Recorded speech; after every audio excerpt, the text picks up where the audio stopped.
Welcome back to another quick guide. Today I'll teach you how to share iCloud album with others.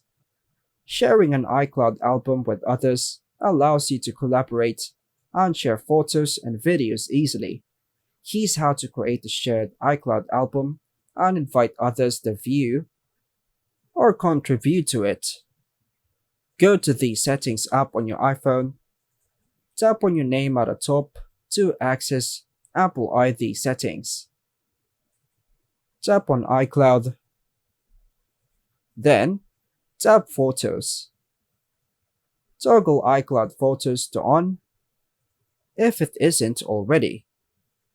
Also, ensure Shared Albums is toggled on. Now, launch the Photos app on your iPhone. Tap on the Albums tab at the bottom of the screen.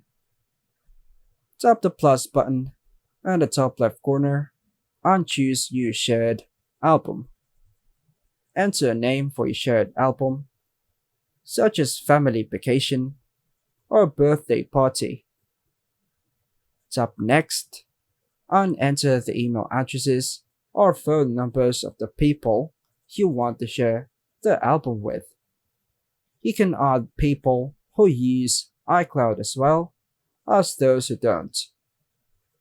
Once you've added everyone, tap Create to finish setting up your shared album. Go to the Albums tab and open the shared album you just created. Tap the plus button to add photos and videos to shared album. Choose the photos and videos you want to share, then tap Add. You can add a comment to the photos if you'd like. Then, finally tap Post. By following these steps, you can easily share an iCloud album with others, allowing for collaborative photo and video sharing. And that's all for now, folks. Thanks for watching.